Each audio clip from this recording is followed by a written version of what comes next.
Have you heard about the resurrection of frozen giant viruses? Not only are they huge compared to regular virus sizes, they're ancient and possibly still active. This is wild. Over the past few years, scientists have found ancient giant viruses, some up to almost 2 micrometers across, trapped in permafrost and frozen remains.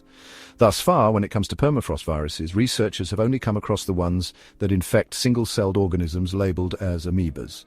One of the leading scientists in that field, an emeritus professor, Dr. Jean-Michel Claverie, mentioned that the risk is bound to increase in the context of global warming, in which permafrost thawing will keep accelerating, and that even though at the time of the discovery there was no formal proof that viruses other than amoeba-infecting ones could survive as long trapped in permafrost, the researchers are careful and will never take the immense risk of starting a new pandemic with unknown zombie viruses from the distant past, just to demonstrate that we are right.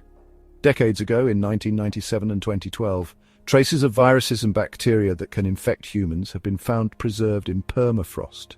One was pertaining to the genetic signatures of the influenza strain responsible for the 1918 pandemic, whereas the other referred to genomic material from the virus that caused smallpox in a woman buried around 300 years ago. Hence, Birgitta Evengard, Professor Emerita at Umeå University, warns that if there is a virus trapped in the permafrost that we have not been exposed to for thousands of years, it may be that our immune defense is not sufficient, so that we should be proactive when it comes to this and not just reactive.